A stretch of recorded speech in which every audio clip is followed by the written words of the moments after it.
지금 우리 요한계시록 11장 함께 공부하고 있습니다. 오늘은 셋째 시간이 되겠습니다. 성전 측량 1절에서 2절 함께 봤습니다. 두 증인에 대한 이야기 3장 우리 11장 3절에서부터 14절까지입니다. 거기 세 부분으로 나누어서 우리가 생각해 보고 있습니다. 지난 시간에 두 증인과 굵은 배옷에 대해서 함께 생각해 봤습니다. 여기서 두 증인의 사명까지 살펴봤고요. 그 다음에 이 두 번째로 여러 재앙과 두 증인의 죽음에 대해서 함께 생각해 보게 되겠습니다. 오늘 6절에서 10절까지 말씀 함께 보게 되겠습니다. 세 번째, 다시 생기받아 부활한 두 증인에 대해서 우리가 앞으로 생각할 것이고요. 그 다음에 일곱째 나팔 심판에 대해서 함께 생각해 볼 것입니다.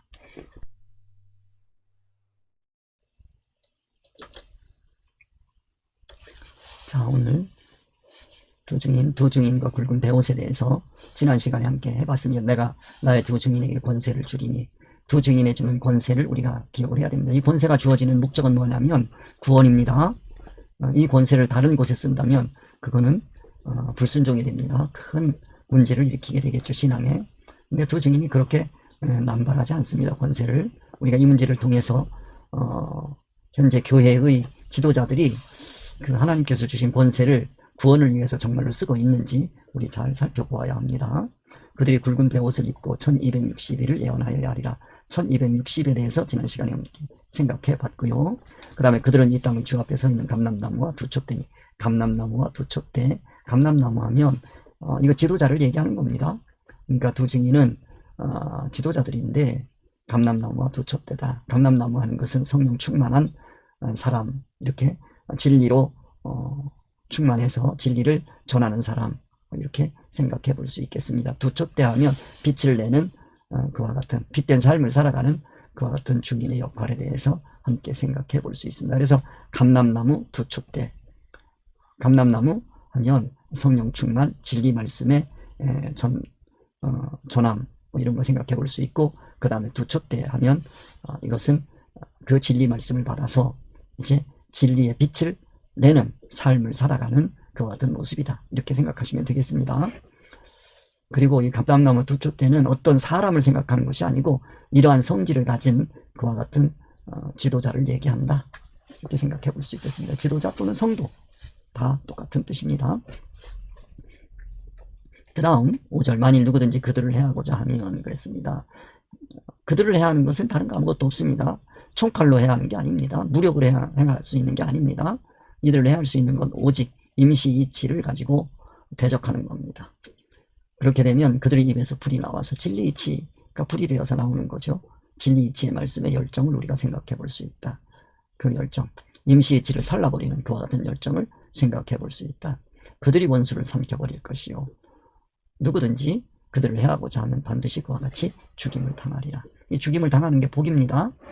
대적해서 살아남으면 그건 자기 큰 신앙적인 앙화가 되는 것이다 하는 것을 생각해 볼 수 있겠습니다. 자, 오늘 두 증인 우리 10장 3절에서 5절 지난 시간 살펴봤고, 오늘은 두 번째 시간 여러 재앙과 두 증인의 죽음에 대해서 생각해 보겠습니다. 6절에서 10절.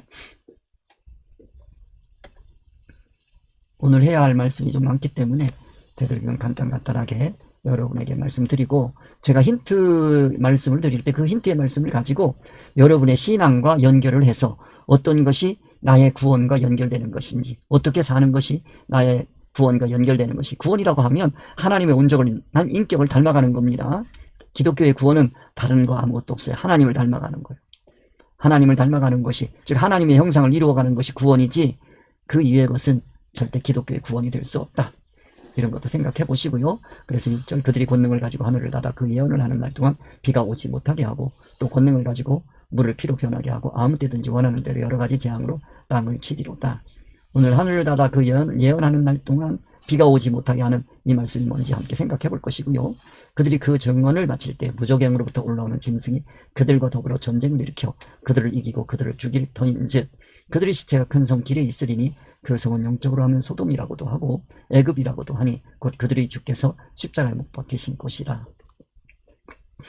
여기도 우리의 구원과 연결되어 있는 심각한 말씀들이 많이 있는데 하나하나 우리 살펴보면서 이 말씀들이 우리에게 주는 교훈과, 그리고 우리의 구원을 위해서 우리가 무엇을 해야 할지를 찾아내는 것이 중요합니다. 그게 깨달음입니다. 백성들과 족속과 방언과 나라 중에서 사람들이 그 시체를 사흘 반 동안 보며 무덤에 장사하지 못하게 하리라. 이 두 선지자가 땅에 사는 자들을 괴롭게 한 고로 땅에 사는 자들이 그들의 죽음을 즐거워하고 기뻐하여 서로 예물을 보내리라 하더라. 이 말씀에 대해서 오늘 함께 생각해 보겠습니다. 그들이 권능을 가지고 하늘을 닫아 그 예언을 하는 날 동안 비가 오지 못하게 하고, 또 권능을 가지고 물을 피로 변하게 하고 아무 때든지 원하는 대로 여러 가지 재앙으로 땅을 치리로다. 6절 말씀. 여기서 우리가 기억해야 하는 말씀은 권능에 관한 생각입니다. 자, 하나님께서 주신 권능입니다. 이 두 증인이 가지고 있는 권능, 하나님께서 주신 권능을 이들은 절대로 남용하지 않을 것입니다. 절대로 남용하지 않을 것이기 때문에 우리는 그것에 대해서 확신을 가져야 됩니다. 권능을 아무 때나 쓰지 않는 거지요. 그러면 하나님께서 주신 권능 무엇을 위해서만 사용하게 될 것이냐면, 오늘은 필기가 안 돼서 그냥 줄을 그어가면서 말씀드리겠습니다. 이 중요한 거 권능에 관한 얘기입니다. 권능에 관해서 우리가 생각할 때 이 권능, 이건 구원을 위해서만 사용할 수 있는 그와 같은 진리 지식에서 나오는 권능이 되겠습니다. 자, 그 권능을 가지고 하늘을 닫아 그 예언을 하는 날 동안 비가 오지 못하게 하고 하늘을 닫는 권세입니다. 자, 여기서 하늘을 닫는 것은 왜 하늘을 닫냐면 구원을 위해서 하늘을 닫는 겁니다. 하늘을 닫을 수 있는 권능을 가지고 있어요. 하늘을 닫습니다. 왜 그러냐? 자, 지금까지 비가 내리는 것으로 우리가 생각해 볼 수 있습니다. 하늘이 열려 있으면 비가 오는데 필요할 때마다 시시때때로 내려오는 비가 있는데요. 이 비에 대해서 우리가 생각을 해봐야 될 것입니다. 이게 잘못하면 예언을 하는 날 동안 비가 오지 못하게 하는 이 말씀에 대해서 우리가 오해하기 쉬운데요. 이 말씀에 대해서 우리가 생각을 해봐야 되겠습니다. 비가 오지 못하게 하고 지금까지 내리던 비를 우리가 생각해 보면 이거는 낮은 수준에서의 말씀 깨달음의 비라고 생각해 볼 수가 있습니다. 자, 지금 이 권능을 가지고 누군가를 높은 한 수준 높은 단계로 끌어올리기 위해서는 지금까지 자기가 깨닫고 있는 수준의 말씀의 비가 계속 내리면 그 말씀을 받고 만족하지 새로운 말씀에 대한 도전이 있을 수가 없습니다. 다른 말로 고쳐서 얘기하면 우리가 중학생은 중학교 교실에 있어야 그 중학교 교실에서 주는 지식을 습득할 수 있는 거지, 중학생이 중학교 교실에 들어가 있지 않고 만약에 초등학교 교실에 들어가 있으면서 중학교 공부를 한다는 것은 상상할 수가 없는 거예요. 그러면 그 사람에게는 중학교 교실에서 내보내든지 아니면 초등학교 학생으로서 졸업을 시켜서 중학교로 보냈으면 이제 다시 초등학교로 돌아오게 하면 안 되는 거지요. 근데 계속해서 초등학교 교과서 보고 있고 초등학교 그 선생님 만나고 있고 초등학교에서 공부 잘한다는 소리 듣고 있고 그러고 있으면 그 학생이 실력이 올라갈 수가 없지요. 그걸 여러분들이 생각해 보세요. 그러면 이 아이에게는 초등학교 때 주던 그 지식의 단계를 닫아버려야 되는 거예요. 그리고 중학교 학생에 해당하는 지식을 줘야 되는 거예요. 그러기 위해서 하늘을 닫아 지금까지 받아오던 천국 진리의 말씀을 닫아버리고 한층 더 높은 지식을 주려고 하는 거예요. 그래서 그들이 권능을 가지고 하늘을 닫아 그 예언을 하는 날 동안이요. 그래서 그 예언을 하는 날 동안을 말씀해 주시는 겁니다. 그 예언하는 날 동안 비가 오지 못하게 하는 거예요. 즉 중학교 학생으로서 공부하고 있는 동안에는 초등학교 지금까지 쌓아왔던 진리 그 지식은 더 이상 받지 못하게 하는 거죠. 이게 상당히 중요합니다.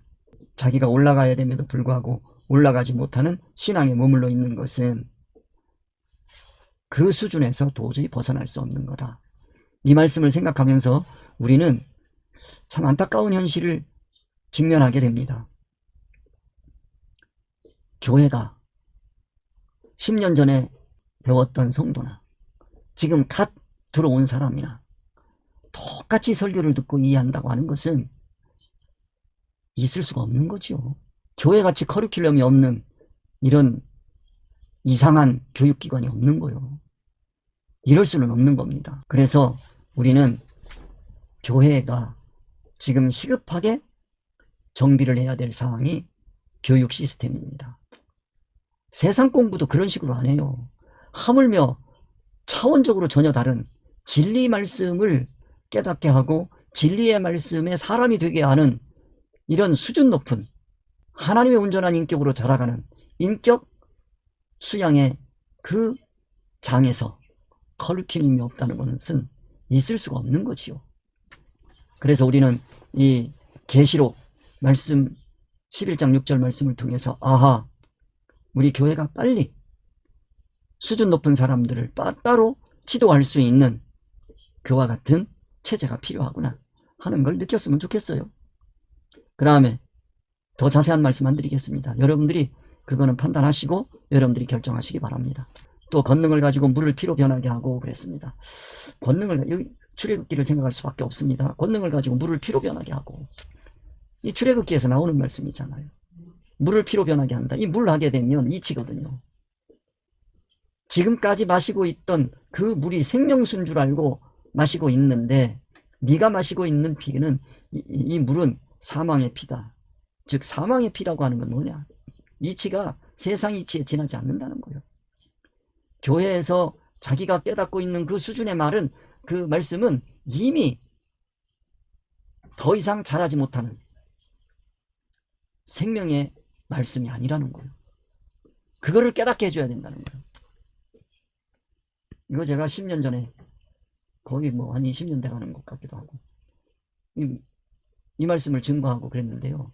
그때는 평신도들을 대상으로 해서 우리 성도들에게 하나하나 말씀을 설교를 통해서 전했기 때문에 오랜 시간을 함께 할 수 있었기 때문에 이 정도만 해도 알아들었는데, 그리고 예화도 좀 많이 들어드리고 했는데 이게 방송이기 때문에 예화를 드리기가 좀 못합니다. 여러분들이 이 정도 하면 내가 마시고 있는 물이 이게 피인지 생수인지 그거는 구별할 수 있었으면 좋겠어요. 아무 때든지 원하는 대로 여러 가지 재앙으로 땅을 치리로다. 그리고 이 10가지 재앙 우리가 생각해 볼 수 있습니다. 아무 때든지 원하는 대로. 자, 그럼 두 증인이 아무 때든지 원하는 대로 여러 재앙으로 땅을 칠 수가 있어요? 땅에 재앙을 내릴 수가 있어요? 10가지 재앙을 우리가 생각해 볼 수 있습니다.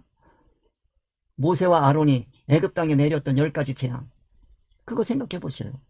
그거는 실제적으로는 하나님이 모세를 통해서 아론을 통해서 바로에게 내려지는 그와 같은 재앙들이거든요. 지금 이것도 하나님께서 이 두 증인을 통해서 땅에 내려지는 재앙입니다. 재앙이라는 게 뭐냐? 환경이에요. 환경. 하나님께서 우리의 신앙을 한층 높여주기 위해서 사건과 환경과 사람을 동원하는 거예요. 그때 우리는 그 사건과 환경이 아무리 내 마음에 안 들어도 이것은 하나님이 주신 환경이다 하는 걸 깨닫고 그 환경 속에서 자기가 하나님의 뜻을 찾고 하나님이 원하시는 구원을 이루어 가야 되는 겁니다. 그게 애굽 땅에 내려졌던 10가지 재앙이에요. 그 재앙으로 땅을 치는 그와 같은 모습을 여러분들이 생각하시고, 자, 말씀을 깨닫고 나면 반드시 그 말씀에 해당하는 사건과 환경과 사람이 동원된다고 하는 것을 깨달았으면 좋겠습니다. 이게 기독교예요. 말씀의 세계예요. 이걸 여러분들에게 말씀을 드리겠습니다. 그래서 6절은 그들이 권능을 가지고 하늘을 닫아 그 예언을 하는 날 동안 비가 오지 못하게 하는 이치를 가지고 나에게 지금 나리지 않는 그 말씀의 세계가 있다고 한다면 그거는 나를 한층 높여주시기 위한 하나님의 크신 뜻이 있다 하는 것을 꼭 깨달을 수 있게 되기를 바랍니다. 그러니까 비가 오지 못하게 하고, 근데 수준 높은 자기 수준에 맞는 하나님의 말씀을 탁 받으면 우선 내 안에서 거부가 딱 옵니다. 그런 내용에 대해서 앞으로 나올 거예요. 그걸 여러분들이 보시고 지금 나에게 비가 내리지 않는 순간이 있다고 한다면, 아, 하나님께서 나에게 한 단계 신앙을 높이라고 하는 뜻이구나. 또 지금까지 달콤하게 느껴졌던 그 물이 왠지 싫어지는 때가 오거든. 아, 내가 이 진리라고 생각했던 이 단계에서 내가 벗어나서 한 단계 올라가야 되는 신앙의 단계구나. 깨달음이 있었으면 좋겠습니다. 깨달으면 반드시 사건과 환경, 내가 원하지 않는 그와 같은 모습으로 나에게 오게 된다. 그것을 내가 받아들이게 될 때, 내가 감당할 시험이다라고 하는 것을 받아들이게 될 때 하나님께 감사가 드리는 거예요. 자, 그와 같은 말씀을 여러분들이 깨달았으면 좋겠습니다. 자, 그 다음에 그들이 그 증언을 마칠 때 무저갱으로부터 올라오는 짐승이 그들과 더불어 전쟁을 일으켜 그들을 이기고 그들을 죽일 터인즉, 이거는 또 무슨 뜻이겠느냐 생각해 보겠습니다. 그들이 그 증언을 마칠 때에, 자, 예언을 마치는 겁니다. 예언입니다. 예언이라고 하는 건 미래입니다. 우리의 미래는 천국입니다. 천국 때문에 말씀을 주시는 거요. 이건 뭐요? 구원을 위한 준비 단계다 하는 것을 꼭 기억했으면 좋겠습니다. 예언하는 건 우리를 준비시키는 거예요. 자, 그들이 증언을 마칠 때 어떤 일이 벌어지느냐. 무저갱으로부터 올라오는 짐승이 있습니다. 무저갱으로부터 올라오는 짐승이 뭐냐. 이거 정말로 짐승으로 생각하시면 안 되는, 무저갱이라고 하는 것은 이건 밑바닥이 없는 거예요. 대신에 위가 있어요. 제일 위가 뭐냐면 스카이, 하늘입니다. 그 하늘을 하늘인 줄로 착각하는 거예요. 이거는 뚜껑이거든요. 이걸 뚫고 올라간, 즉 천국 하늘과 세상 하늘을 갈라내는, 윗물과 아랫물을 갈라내는 그와 같은 경계선이다라는 걸 여러분이 이해를 하셔야 돼요. 그것이 무저갱에서 올라온 사람의 최고 복이에요. 무저갱이라고 하는 건 뭐냐? 밑바닥이 없어요. 기독교는 무저갱이 아닙니다. 밑바닥이 막혀 있어요. 기독교인은. 제가 계시록 처음 말씀드릴 때부터 이건 계속 말씀드리는 겁니다. 무저갱, 우리 기독교인들은 무저갱이 아니고 여기는 반석이 놓여 있어요. 예수 그리스도라고 하는 반석이 놓여 있고 그 위에 쌓아져 올라가는 겁니다. 건설되어 가는 거예요. 어디까지 건설되어야 되느냐? 이것이 천국까지 건설되어야 되는 겁니다. 이 땅의 건설이 천국으로 연결되는 그와 같은 것이 기독교인이고, 이 짐승은 세상 이치로 살아가는 모든 짐승의 성질을 가진 기독교인들을 얘기하는 겁니다. 불교인 얘기하는 거 아니고, 타 종교인들을 얘기하는 게 아니고, 이건 짐승의 성질을 가지고 살아가는 그와 같은 기독교인들을 얘기하는 겁니다. 즉, 우리가 하나님 말씀, 높은 수준의 하나님의 말씀을 딱 들으면 내 안에서 짐승성이 올라옵니다. 이걸 죄성이라고도 합니다. 즉, 그 짐승성 죄성이라고 하는 건 뭐냐면 세상 이치란 말이에요. 임시 이치란 말이에요. 그 임시 이치로 무장된 나의 성질이 쫙 올라와요. 그러면 어떤 일이 벌어지겠느냐? 그들과 더불어 전쟁을 일으키는 거예요. 두 증인과 더불어 전쟁을 일으키는 거예요. 이 전쟁은 기독교 내에서 전쟁이기도 하고요. 내 안에서, 시작은 내 안에서, 내부에서 시작하는 거예요. 신앙적 갈등을 전쟁으로 표현한 겁니다. 내 안에서 지금까지 이게 진리 이치일지라도 높지 않은 그와 같은 이치를 가지고 고집을 부리면 절대로 안 되는 걸 지금 이와 같이 표현하는 겁니다. 나는 이게 최고인 줄 알고 있었더니 한층 더 높은 말씀을 딱 가지고 보면 이 말씀이, 새로 들어오는 이 말씀이 이상하게 들립니다. 복음처럼 들리지를 않아요. 자, 예를 들어보면 세상 소원 목적을 가지고 세상을 구하는, 흔히 세상에서 기복신앙이라고 하는 그런 신앙 생활을 하던 기독교인이 지금 당신은 세상을 구하는 기도를 하고 세상을 구하는 예배를 하고 세상을 구하는 신앙생활을 합니다. 이제 그 단계에서 벗어나서 한 단계 올라가야 됩니다. 그것은 바로 하나님의 온전한 인격으로 자라가는 겁니다. 그것을 위해서 당신 안에 지금 자리 잡고 있는 세상을 향한 소원과 목적을 잘라내야 됩니다. 그거를 죽여야 됩니다. 라고 얘기하면 내 속에서 불끈하고 올라옵니다. 그리고 전쟁하기 시작하는 거예요. 대적하기 시작하는 거예요. 그 대적이 지금 7, 8, 9, 10이에요. 그 내용을 여러분들이 꼭 기억하시기 바랍니다. 그리고 그들을 이기고 그들을 죽일 터인즉, 두 증인의 교훈의 말씀을 죽여버리는 거예요. 그러면 이제 더 이상 자라갈 게 없어요. 죽인다고 하는 건 뭐냐? 더 이상 듣기 싫으니까 안 듣는 거예요. 피하는 거예요. 도망가는 거예요. 오히려 끊어버리는 거예요. 못 듣게 하는 거예요. 그들을 이겨버리는 거예요. 임시 이치로 진리 이치를 이겨버린 거예요. 그들을 오히려 죽여, 관계를, 당신 같은 사람하고 신앙생활 못하겠네? 하고 끊어버려요. 그와 같은 비극인데 이게 비극으로 느껴지지 않아요. 제가 많은 목사님들을 지금까지 많은 분들을 가르쳐 왔는데 이 단계를 넘어가지 못하더라고요. 자기가 가지고 있는 목회에 성공하고자 하는 그 세상에서 가르쳐준 목회 성공관이 있어요. 그 목회 성공관을 떨쳐버리지 못하기 때문에 이 말씀을 더 이상 접하지 못한다. 말로는 그렇게 해요. 목사님, 말씀은 다 옳은데요. 그렇게 하면 전도는 언제 하죠? 그렇게 하면 성도들이 몇 사람 남겠어요? 그렇게 하면 목회 못하지요? 그리고 은근히 얘기하는 거예요. 그러니까 목사님 교회가 맨날 그 모양이지요. 내가 그러지요. 목회가 뭔데요? 사람 수를 늘리는 겁니까? 교회당 평수 늘리는 겁니까? 성도들의 인격을 하나님의 온전한 인격으로 자라가게 하는 게 목회입니까? 뭐가 목회입니까? 내 앞에서는 감히 말을 못해요. 그럼 뒤에 가면 쓴덕거리는 거예요. 그리고 못 오는 거죠. 안타까운 그와 같은 모습입니다. 오늘도 제가 이 방송으로 이 말씀을 전하는 게 참 얼마나 복된지 몰라요. 이 말씀을 들을 수 있는 여러분들에게 큰 복이 임해서 정말로 무적행으로부터 올라오는 짐승과 더불어서 싸워 짐승에게 지는 것이 아니라 짐승을 짓밟아버리고 살라버릴 수 있는 신앙인들이 많이 나왔으면 좋겠습니다. 그와 같은 말씀을 여러분들이 기억하시고요. 그 다음에 8절입니다. 그들의 시체가 큰 성 길에 있으리니 그 성은 영적으로 하면 소돔이라고도 하고 애굽이라고도 하니 곧 그들이 주께서 십자가에 못 박히신 곳이라.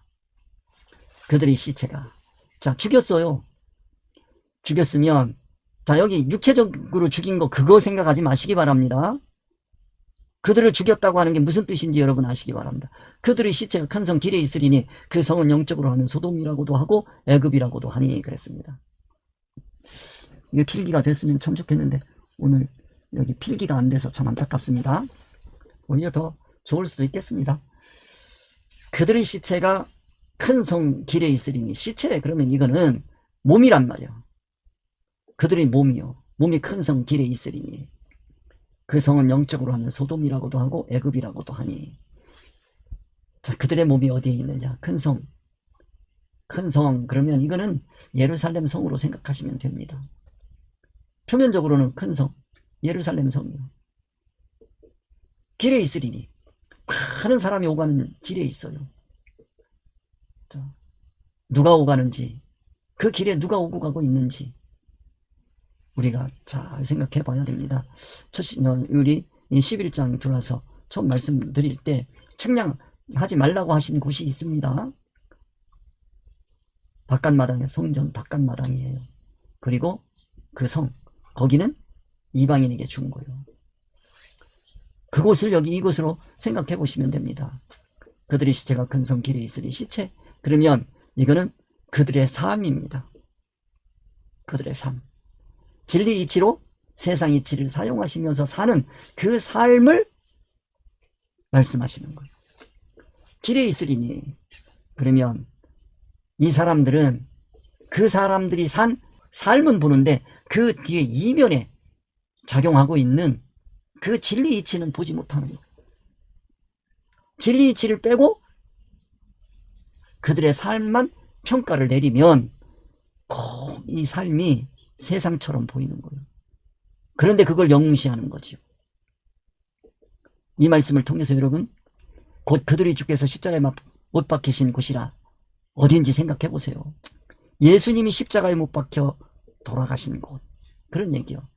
근데 지금 현재의 기독교 신앙의 모습을 이곳에서 여러분들이 발견할 수 있었으면 좋겠습니다. 오늘은 여러분들이 깨달아야 될 상황이 아주 심각한 곳인데 좀 여러분들이 생각하기에 좀 무리가 있는 그 같은 말씀일 수도 있습니다. 그러나 우리가 예수 그리스도의 십자가를 생각할 때 그 십자가를 지신 그 예수님 안에 있는 그리스도 성을 과연 보고 있느냐, 보려고 애를 쓰는 거냐, 아니면 십자가만 쳐다보고 있는 거냐. 예수님이 괜히 십자가에 못 박히신 게 아니에요. 그 뒤에는 그리스도 성이 있단 말이에요. 진리 이치가 있단 말이야. 하나님의 말씀이 있단 말이야. 하나님의 말씀이 빠진 십자가는, 그거는 세상 사람들이 진 십자가하고 다를 바가 없어요. 그건 세상 사람들도 질 수 있어요. 세상 사람들도 자기가 무슨 엄청난 영웅심에 불타고 있는 사람들은 내가 오늘 내 십자가를 질텨? 영웅심이지요. 그게 기독교 십자가로 착각하고 있는 사람들이 많아요. 기독교 십자가는 자기가 객기 부리는 그와 같은 삶이 아니고 진리 이치 때문에 그 길을 걸어가는 거예요. 그거를 봐야 되는데 이 8절에서는 기독교인들이 그 그리스도 성은 보지 못하고 두 증인의 삶만 가지고 이러쿵저러쿵 평가하는 그와 같은 모습을 얘기하는 겁니다. 그러면 그건 뭐가 되느냐? 소돔이고 고모라요. 애굽이요. 소돔성이기도 하고 애굽이기도 하란 말이에요. 거기에서 예수님께서 십자가에서 못 박혀 돌아가셨는데, 근데 그리스도 성은 빼고 오늘날 기독교인들이 이해하고 있는 비참한 현실을 여러분들이 생각해봐라 하는 내용입니다. 그래서 우리가 하나님 말씀 하나를 본다고 한다면 곧 그들이 주께서 십자가 못 박히신 곳이라. 히브리서 2장 9절입니다. 오직 우리가 천사들보다 잠시 동안 못하게 하심을 입은 자 곧 죽음의 고난받으심으로 말미암아 영광과 존귀로 관을 쓰신 예수를 보니 이를 행하심은 하나님의 은혜로 말미암아 모든 사람을 위하여 죽음을 맛보려 하심이라.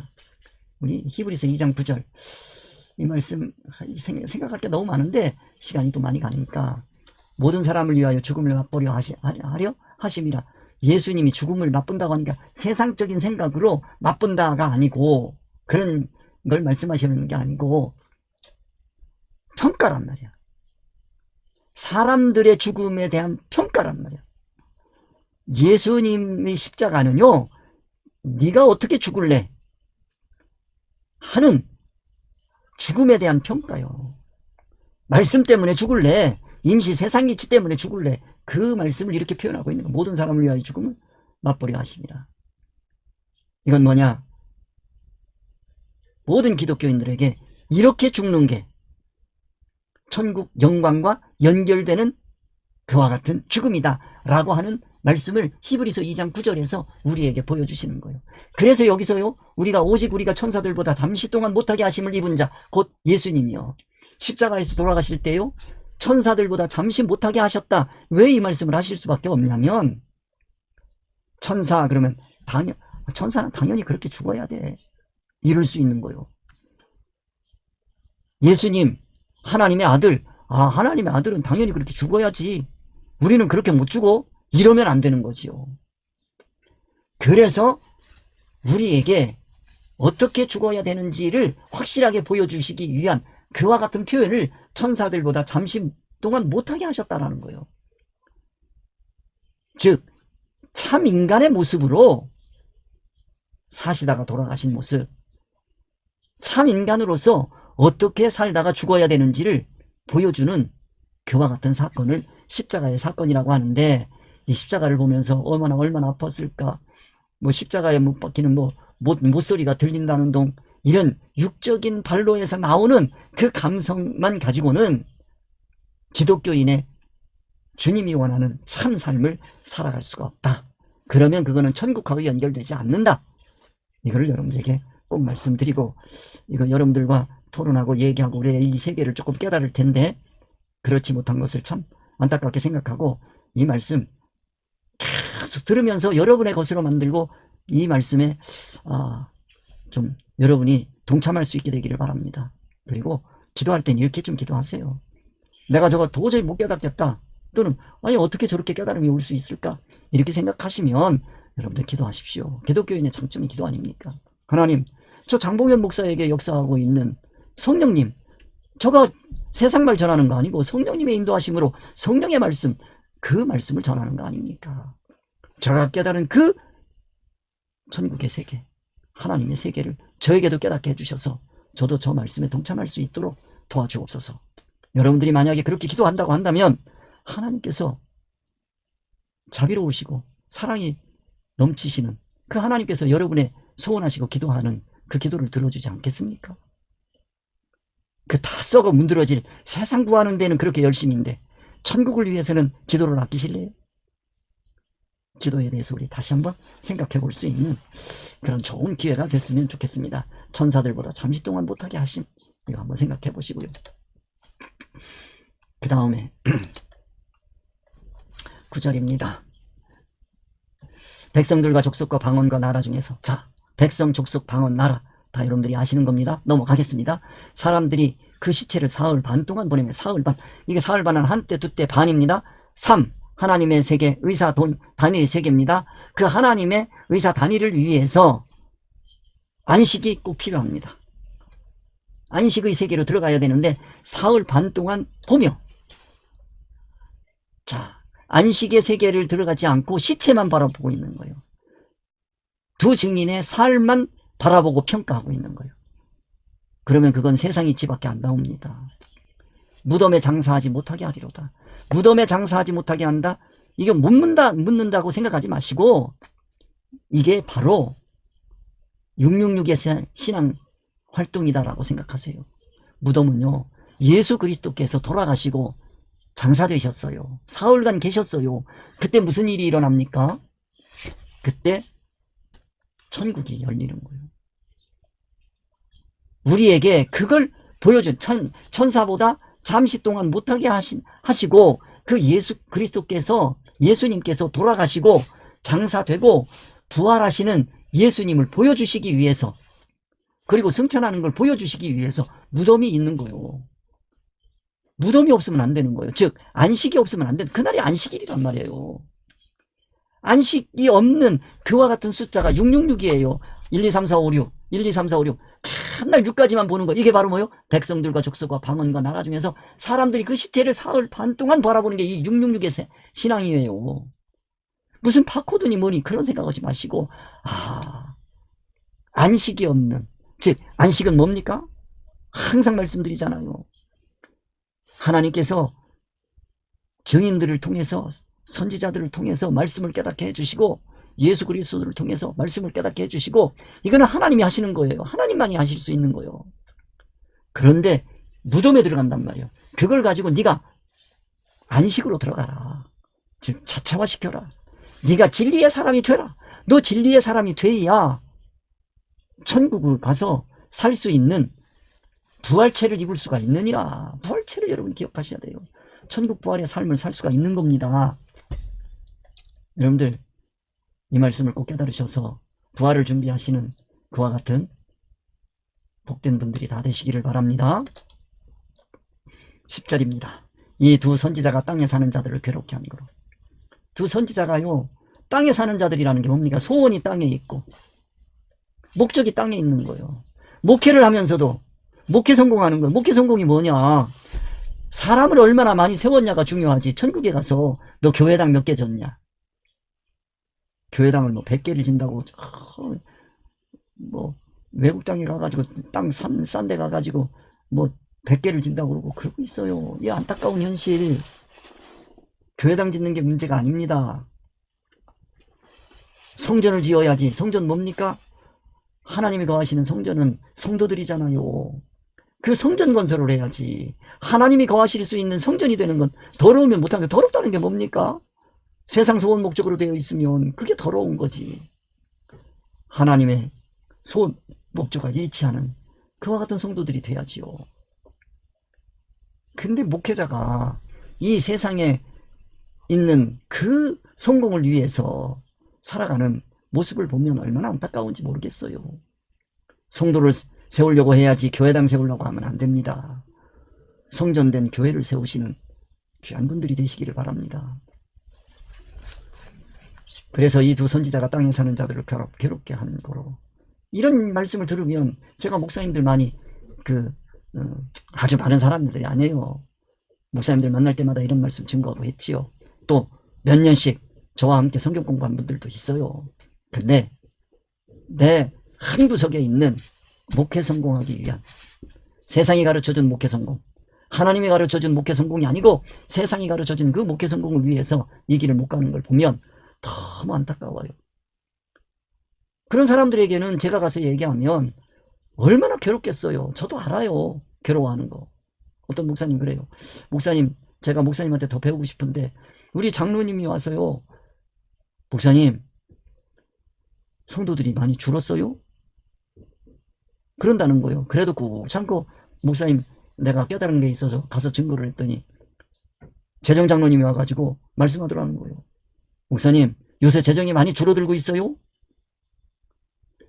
목사님, 우리 이 지역이요, 지금 재개발돼가지고 지금 교회 비전이 보이는데, 전 이 교회 이제 옐로카드인데, 이게 옐로카드 한 장만 더 받으면 나는 교회 떠나야 됩니다. 어떻게 하면 좋지요? 답은 나와 있는데 제가 어떻게 하라고 그래요? 제가 얼마나 그를 괴롭게 한 거겠어요. 그 사모님은 제 집사람한테 제자 훈련 받고 그렇게 은혜스럽고 좋아했어요.